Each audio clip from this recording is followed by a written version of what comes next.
You're watching Morning at NTV.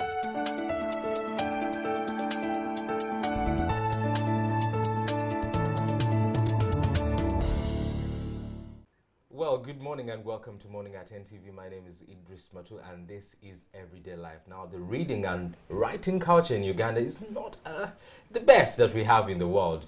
But in my hands, I have a book that is written by Ugandan writers, and I have one of them in studio today. Edna Nisima, you are welcome. Thank you. How are you? I'm fine, how are you? Relaxed? Yes. Are you a celebrity now? Oh, well. 50-50. Yeah. Well, just tell us about yourself. Well, I am a writer. Okay. And I'm excited for this book. Yeah. I also do communications in my other life, but I want to concentrate about writing today. Writing. Yeah. What inspired you to be a writer? Because not so many people look at writing as a career, as a potential income earning, opportunity. Yeah. What inspired you?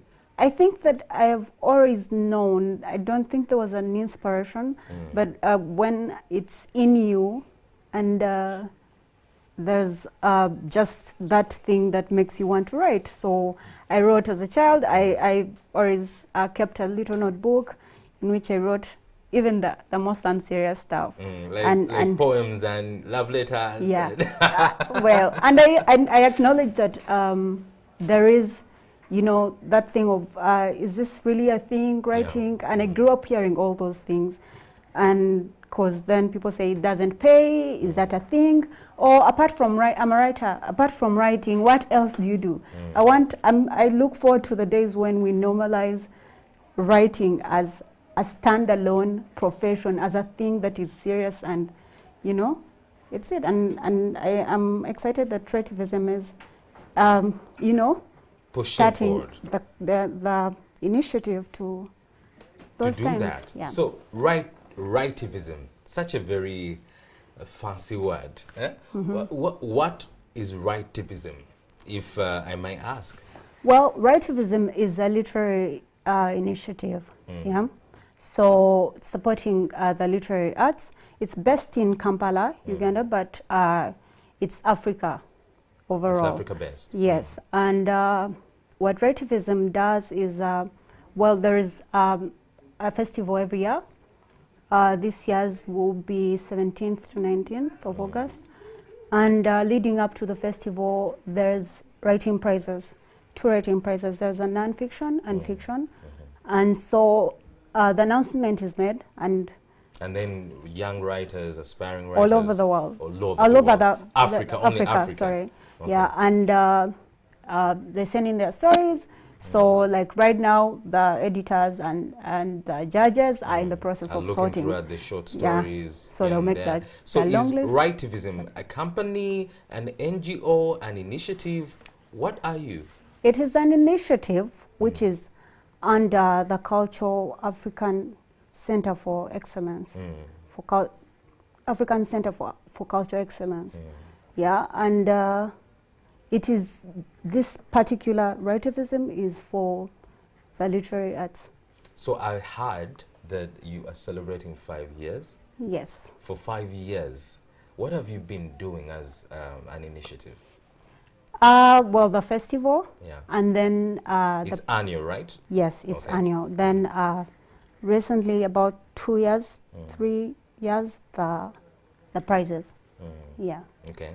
And of course, mobilizing and the workshops. These stories were a product of a long process that started with a workshop, and there were 2 cohorts in Kampala and in Gulu. And we were assigned mentors who helped us. The writing was really raw from zero. Everybody in this book has not been published before. So it's young people who have always been passionate about writing but have not published, and our stuff was raw, but it was there. And the book, A Writivism Anthology, Odokonyero. Yeah, this is a book that has been published recently, and it contains a collection of Ugandan short stories from Ugandan writers who are aspiring to, let's say, one day make money, a lot of it, from writing. Now, Edna. So how many writers are in this book? 18. 18 writers, and Yes. you're part of them. I am. So you were telling me about the process, how you were too raw, you didn't know what to do. Was this the first time you wrote a story? No, absolutely not. I've written before. For starters, I have a blog on which I write my thoughts. But you're a blogger. I also contribute to a newspaper, so Okay. I write articles. I've written before, but Yeah. I had not. This is my first time for starters venturing into short story writing. But this is also my first time, like everyone else in the book, being published. Being published. Yes. So I see here your story, Finding Freedom, Edna Nisima. I don't know if we can see this. So this story, what is it about? What inspired you to write this? My story is about freedom, really. And it goes from structural oppression to family to cultural beliefs, but mostly it's just my characters are just trying to find their way out of things, finding freedom, and the interactions is where the story is. Yeah. So in Finding Freedom, are we talking about freedom for speech, freedom for identity? What exactly? It ranges from identity to just being, and to economic situations. My main character comes from a poor or undesirable economic situation, so there is a part when she's trying to get out of that. So it's everything, just being and also those different things. So, Odokonyero. I'm gonna stop.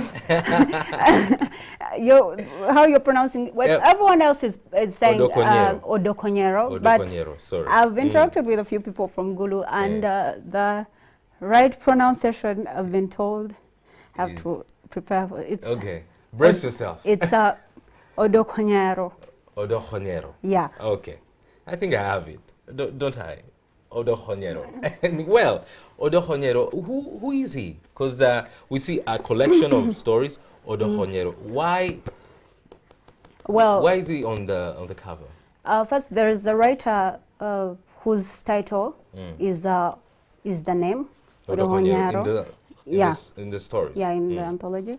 And then the people who are in Gulu said there was a person named Odokonyero who helped a lot with the mobilizing the writers and putting the workshops together, and so they wanted to honor him. Yeah. Oh, wow. You talked about the process being really enlightening, brutal. What was it like? Like the workshop, what was it like? Because you've been experienced, you've been writing for newspapers, you've been blogging. What was different? First, it wasn't brutal. Yeah. It was just challenging, I would say. Yeah, so get me right on that. Yeah. What was different, I think that having mentors like Nick Makoha and Jennifer Nansuboga Makumbi, first of all, is a dream and a huge thing. You get to see things that you've not seen before about your own writing. Jennifer Makumbi said something in when I was reading my raw story the first time. One paragraph in, she said something to me that made so much sense that had maybe been pointed out before by people, but I just hadn't figured that out. But also, the whole process was not just about our writing, it was also about cleansing our process, our writing, our identity as writers, and also the things that stop us, the things that push us on. So it was holistic, and it wasn't just about your art, it was also the writer. Yeah, and I think that's what made the most sense of it, and what made it even better than anything else. All right, so let's talk about the coming up festival, Writivism Festival, 15th to 17th August. 17th to 19th. 17th to 19th. Yeah. What should we expect? Well, for starters, the books will be a continued celebration of the anthology. This is a 5-year, celebrating 5 years. And then of course, at every festival, the winners of the prizes, the short story, the fiction and the non-fiction will be awarded. Then, if there are some from out of Uganda, they'll be flown in, and then hopefully, I'm hoping there's someone from Uganda, they'll be there and they'll be awarded. Fingers crossed. Yeah. And then there are writers that come in from, again, all over Africa. Yeah. And there are readings, there are book sales, there are interactions, there are all sorts of fun activities. For writers. Well, where is this taking place and how can we be part of it? At the Square Place. It's an industrial area? Yeah, industrial area. The Square. So from 19th, you said, from 17th to 19th of August. Of August. So how do I get to participate? So we know it's at the Square. How do I get to participate if I'm a writer, an inspiring writer, a lover of books? How do I get to participate? Well, you show up and buy a ticket and gain entrance and participate. How much is the ticket, if you might? Those details are not yet disclosed. So we shall be getting that information later on. Online, there's the website writivism.org, and on Twitter it's Writivism, @Writivism, and on Facebook it's Writivism Literary Initiative. All right. Yeah.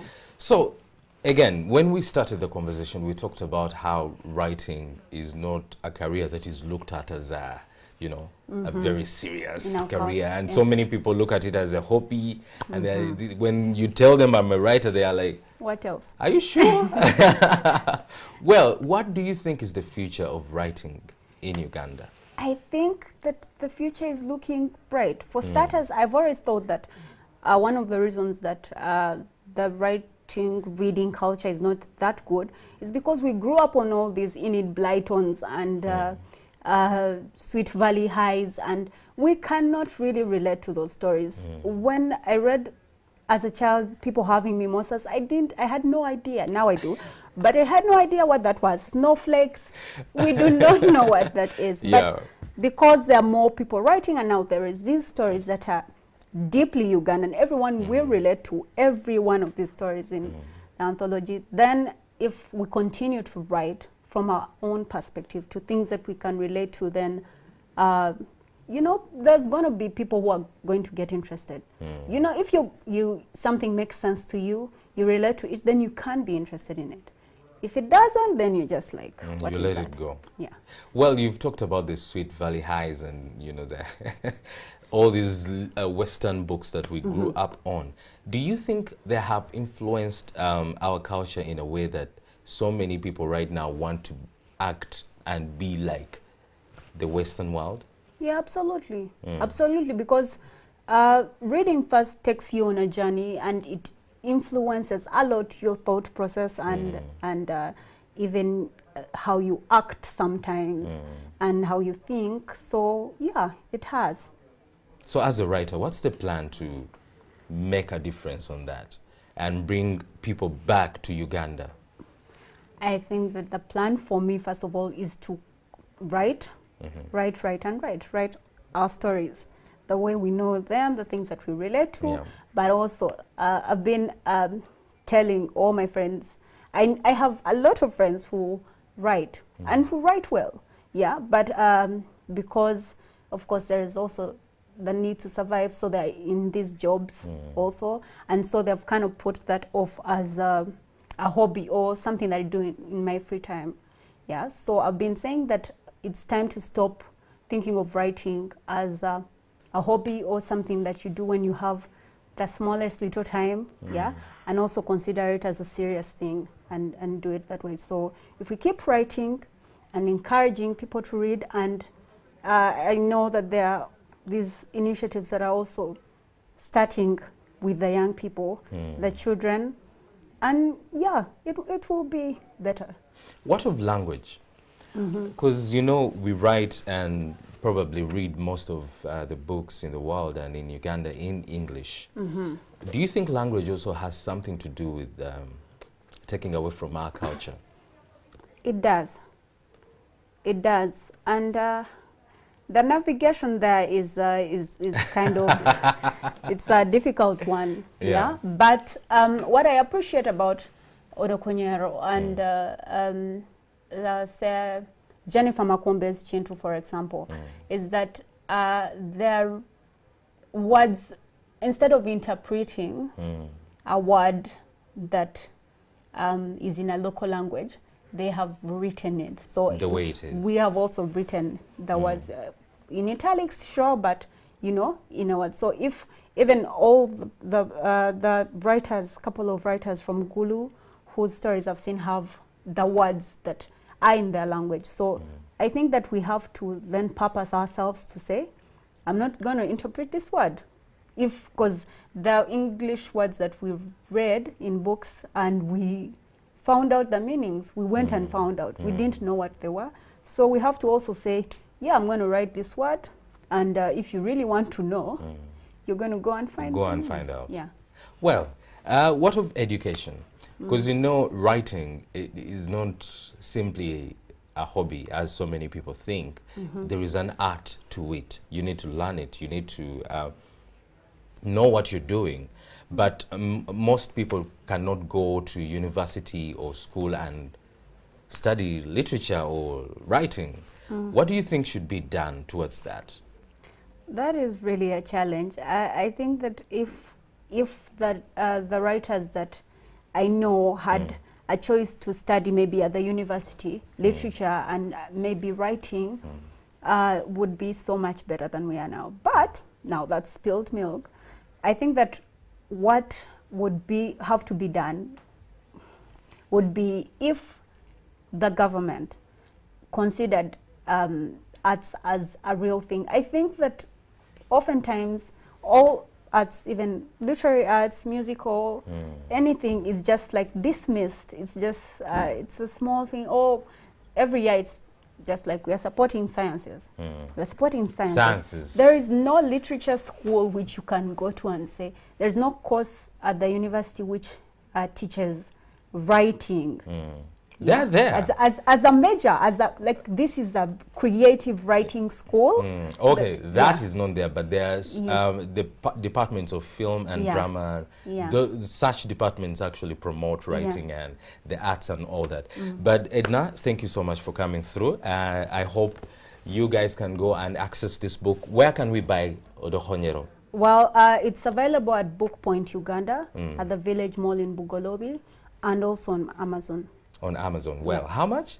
It's 50,000 shillings 50,000 only.